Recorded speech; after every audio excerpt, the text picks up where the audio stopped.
They used to laugh when I said I'd build something of my own. My uncle would smirk, my cousins would whisper, and my parents would just sigh, the kind of sigh that says, she'll grow out of it. But the day their job applications landed in my company's inbox, I didn't laugh. I just smiled. My name is Sofia, and for most of my life, I was the dreamer no one took seriously. While my family believed in degrees, stability, and respectable jobs, I believed in creating something extraordinary, a company that didn't just make money but made a mark. But in a family like mine, ambition without a paycheck was treated like a joke. Business, my father would laugh. You can't even balance a checkbook. My mother would shake her head, whispering to relatives, she's wasting her youth chasing fantasies. And the worst part? They weren't cruel. They just didn't believe in me. Sometimes disbelief hurts more than insults. When I turned 21, I told them I was quitting my accounting internship to build a startup. You should have seen their faces. My father's spoon clattered onto his plate. My mother gasped like I'd said I was joining a circus.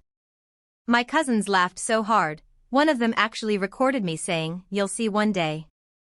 They sent it to the family group chat with crying emojis.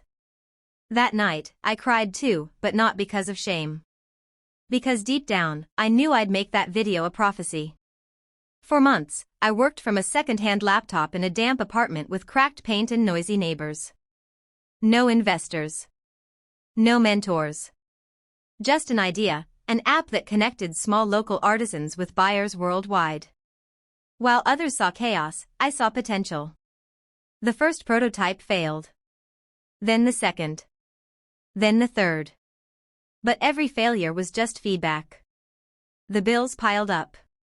I sold my only gold bracelet, the one my grandmother gave me, just to pay for server space. I took freelance gigs at night, coding logos, fixing websites, anything to survive. Each time my phone buzzed, it wasn't encouragement. It was another message from home. How's your big company going? You still chasing dreams, Sofia? I muted the chat. After a year of struggle, something changed. A small business owner from Italy signed up for my beta version. Then another from Brazil. Then 50 in 1 week. I still remember the day I woke up to a notification, *1000 new users. My hands shook. I laughed. I cried. I took a screenshot and whispered, "This is just the beginning." Within a year, I built a small team, all freelancers at first, then full-time employees. We worked out of a tiny co-working space that smelled like burnt coffee and dreams. But soon, investors started calling. Articles began mentioning us. The same relatives who'd ignored my messages suddenly started commenting, "So proud of you, Sofia," on LinkedIn. But the turning point, the poetic moment, came 3 years later.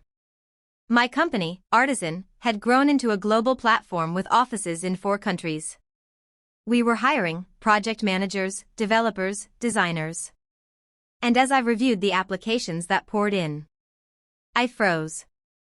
3 familiar names.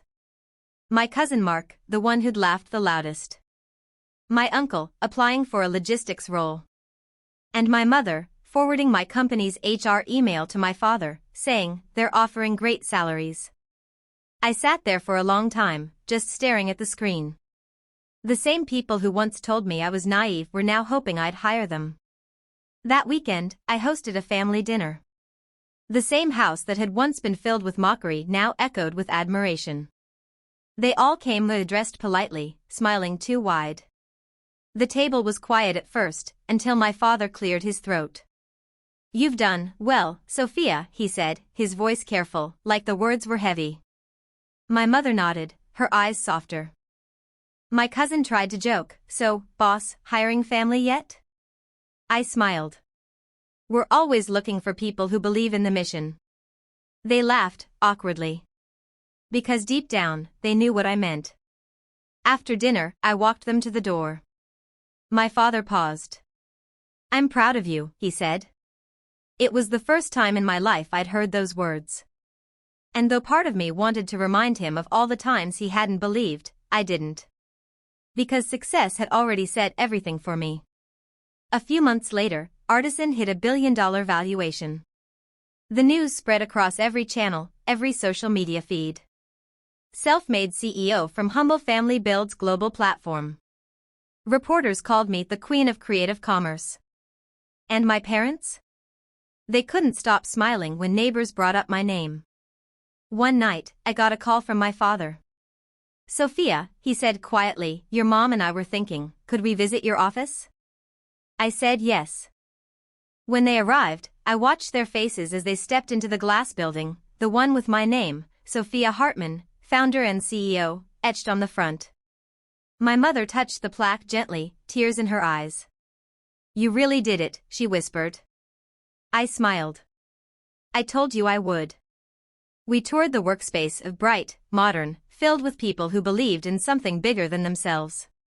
My father stopped beside a wall covered with photos of artisans from around the world. "You helped all of them?" he asked. "No," I said softly. "They helped me." That evening, as they left, my father turned one last time. "I'm glad you didn't listen to us," he said. And I realized, sometimes, the people who doubt you aren't villains. They're just mirrors of their own fear. They can't see beyond what they've known, and they try to protect you the only way they understand, by limiting your vision. But dreams don't ask for permission. They demand proof. Today, Artisyn employs thousands, including 2 of my cousins, ironically. They work hard, respectfully, grateful to be part of something they once mocked. We laugh about it now, sometimes. But they know, and I know, that belief is the real currency of success. I still keep that old family group chat muted, though. Not because of resentment, but because peace, once earned, is something you protect. Sometimes, when I walk past my office windows at night, watching the lights glow across the city, I think about that dinner table, those laughs, those doubts. And I smile, because they weren't wrong when they said I'd never make it their way. I just made it mine. Because the sweetest victory isn't proving them wrong. It's watching them realize they were never right.